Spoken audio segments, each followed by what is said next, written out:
Hello everyone, ಎಲ್ಲರಿಗೂ KMV Reddy ಶಾಲೆಗೆ ಸ್ವಾಗತ. ನಾನು ರೂಪಾ, ನಿಮಗೆಲ್ಲ ಗೊತ್ತಿರೋ ರೀತಿ ಕನ್ನಡ ಟೀಚರ್. ಓಕೆ, ಈಗ ನಾನು ಹೇಳ್ತಾ ಇರೋ ವಿಷಯ ಎಷ್ಟು ಸುಲಭವಾಗಿ ನೀವು ಕನ್ನಡದಲ್ಲಿ ಅಂಕಗಳನ್ನು ಗಳಿಸಬಹುದು. ಪರೀಕ್ಷೆ ತುಂಬ ಹತ್ತಿರ ಇದೆ. ಸೊ ಹಾಗಾಗಿ ಯಾವ ರೀತಿಯ ಒಂದು ಕ್ರಮಗಳನ್ನು ನೀವು ಫಾಲೋ ಮಾಡ್ತಾ ಹೋದಾಗ ನಿಮಗೆ ಅತಿ ಹೆಚ್ಚು ಅಂಕಗಳನ್ನು ಗಳಿಸ್ಬೋದು ಅನ್ನೋದನ್ನು ನಿಮಗೆ ಹೇಳ್ತಾ ಹೋಗ್ತೀನಿ.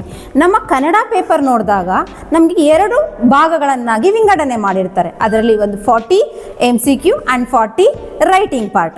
ಸೊ 40 MCQ ಏನಿರುತ್ತೆ, ತುಂಬ ಈಸಿಯಾಗಿ ನೀವು ಅಂಕಗಳನ್ನು ಗಳಿಸ್ಬೋದು ಯಾವುದೇ ತಯಾರಿ ಇಲ್ಲದೆ. ಯಾಕೆ ಅಂತ ಹೇಳಿದ್ರೆ ನಮಗೆ 4 ಪ್ಯಾರಾಗ್ರಾಫ್ಗಳನ್ನು ಕೊಟ್ಟಿರ್ತಾರೆ. 2 ಗದ್ಯಾಂಶ, ಅದು ಅಪರಿಚಿತ ಗದ್ಯಾಂಶ, 2 ಗದ್ಯಾಂಶ ಪರಿಚಿತ ಗದ್ಯಾಂಶ. ನೀವು ಮಾಡಬೇಕಾಗಿರೋ ಕೆಲಸ ಇಷ್ಟೇ ಮಕ್ಕಳೇ, ನೀವೆಲ್ಲ ಬಹಳ ಜಾಗ್ರತೆಯಿಂದ ಆ ಗದ್ಯಾಂಶಗಳನ್ನು ಓದೋದು ಮತ್ತು ಪ್ರಶ್ನೆಗೆ ಉತ್ತರಗಳನ್ನು ಬರೆಯೋದು. ನೆಕ್ಸ್ಟ್ ಬಂದಾಗ ನಾವು ಪಾರ್ಟ್ ಬಿ, ಅದರಲ್ಲಿ ವ್ಯಾಕರಣಾಂಶಗಳನ್ನು ನೋಡಬಹುದು. ಬಹಳ ಸುಲಭವಾಗಿ ವ್ಯಾಕರಣಾಂಶಗಳಲ್ಲಿ ನೀವು ಅಂಕಗಳನ್ನು ಗಳಿಸ್ಬೋದು. ಯಾಕೆ ಅಂತ ಕೇಳ್ತೀರಾ?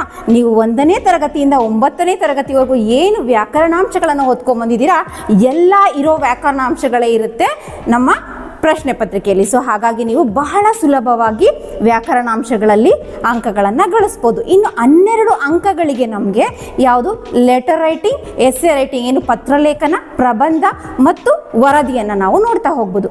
ಇದರಲ್ಲಿ ಯಾವ ರೀತಿಯ 12 ಅಂಕಗಳನ್ನು ನಾವು ಬಹಳ ಸುಲಭವಾಗಿ ಗಳಿಸ್ಬೋದು ಅಂತ ಹೇಳಿದ್ರೆ ಪತ್ರಲೇಖನದಲ್ಲಿ ನಮ್ಮ ಇವ್ಯಾಲ್ಯೂಯೇಷನ್ ಮಾಡುವಂಥವ್ರು ಏನು ಮಾಡ್ತಾರೆ, ಪ್ರತಿಯೊಂದು ಇವರಿಂದ ಇವರಿಗೆ ದಿನಾಂಕ, ಸ್ಥಳ, ಹಾಗೆ ಬಾಡಿ, ಹಾಗೆ ವರದಿಗಾರರ ರುಜು, ಇದಕ್ಕೆ ಹಾಫ್ ಮಾರ್ಕ್ಸ್ ಅಂತ ಸೆಗ್ರಿಗೇಟ್ ಮಾಡಿರ್ತಾರೆ.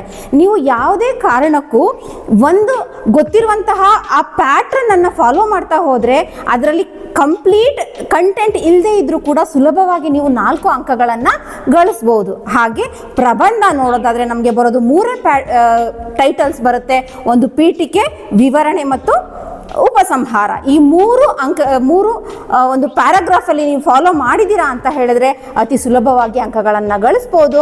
ಹಾಗೆ ಇನ್ನು ನಾವು ಲಾಸ್ಟಲ್ಲಿ ನೋಡೋದಾದರೆ ರೈಟಿಂಗ್ ಪಾರ್ಟ್, ಬರವಣಿಗೆ ಕೌಶಲ್ಯ ಅಂತ ಹೇಳ್ತೀವಿ ಮಕ್ಕಳೇ. ಈ ಬರವಣಿಗೆ ಕೌಶಲ್ಯದಲ್ಲಿ ಪ್ರತಿ ವರ್ಷವೂ ಕೂಡ ರಿಪೀಟ್ ಆಗಿರುವಂತಹ ಪುನರಾವರ್ತಿತ ಪ್ರಶ್ನೆಗಳನ್ನು ನಾನು ನಿಮಗೆ ಹೇಳ್ತಾ ಹೋಗ್ತೀನಿ. ಆ ಪುನರಾವರ್ತಿತ ಪ್ರಶ್ನೆಗಳನ್ನು ನೀವು ಫಾಲೋ ಮಾಡ್ತಾ ಹೋದರೆ ಬಹಳ ಸುಲಭವಾಗಿ 80ಕ್ಕೆ 80 ಅಂಕಗಳನ್ನು ನೀವು ಗಳಿಸ್ತಾ ಹೋಗ್ಬೋದು.